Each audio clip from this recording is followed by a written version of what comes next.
Welcome to the world of Azeroth. I'm Big Dreamer, and you are about to get a sneak peek at a game that puts massive in MMORPG. More importantly, the cultural phenomena that has sprung up because of its 7 million players worldwide.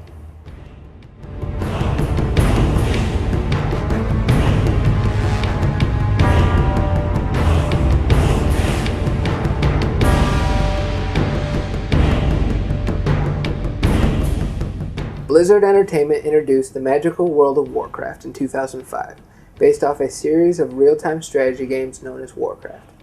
Thanks to beautiful graphics and simple and inviting gameplay, people of all ages around the world log in daily, using their diverse and creative personas to delve into a land ripe with monsters to battle and friends to make.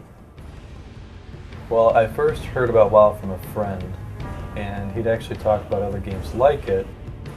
When we started talking about World of Warcraft, he said that it just kind of blew him all away, and he said I should hop on and play, and I said sure, so I bought it and checked it out and been playing ever since. I think it speaks to something in everybody. It's the adventure that the young like, the quests and accomplishments that an older person likes.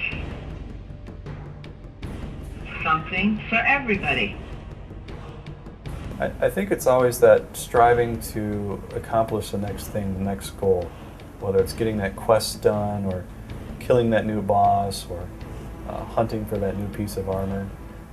That combined with the other people I play with. I have to admit, if it wasn't for the other people that I actually play this game with, I probably wouldn't play it anymore. That's a really big part of it.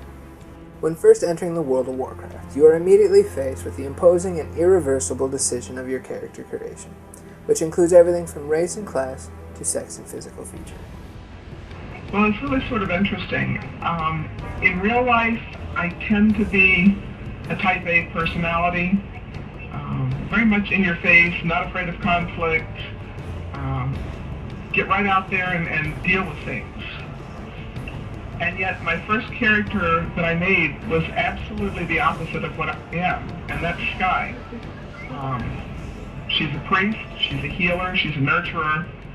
She sort of stands in the background and keeps things together while everybody else fights.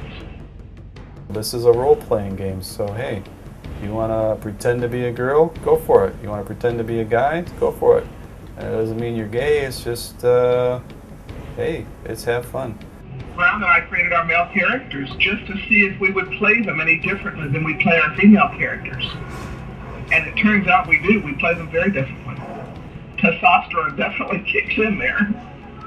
We do it so we can be more aggressive and, I don't know, see how they handle their ways, you know? It's kind of just the opposite of what we are and see how the other part lives. Well, the anonymity of who is the actual person playing the character makes the game quite dynamic and interesting. You know, sometimes you could have a 12-year-old, you could be questing with him and taking orders from the guy and not even know he was 12. You know, you have some 40-year-old guy listening to the 12-year-old. It's kind of funny like that. While you are busy leveling your character from 1 to 70, you are faced with ever-increasing challenges to overcome. As the challenges get harder, players find themselves grouping with more and more people. Teamwork is key if you and your friends want to take down the monsters and get the best treasure. If I can learn this game, anybody can learn to play it. But I think at the upper levels, it is difficult to master because most of the upper level stuff cannot be mastered alone. You have to depend on a group to work with you. And the dynamic of the group is what's going to make it easy to master or difficult to master. Well, my view on the community that's built through the game, basically that is the game. You know, I mean, the graphics and the quests and those are all fun, but those are there for the community, so to speak, to do together and to accomplish together.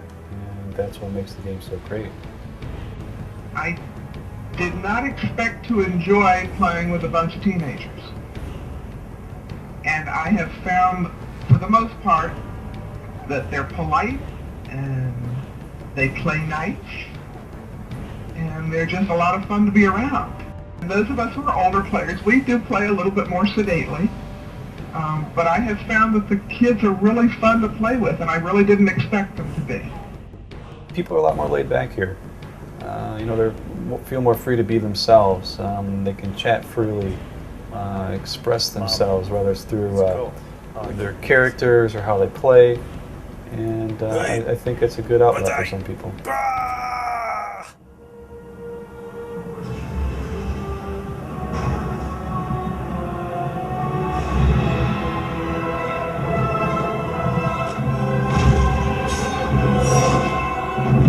You are not prepared.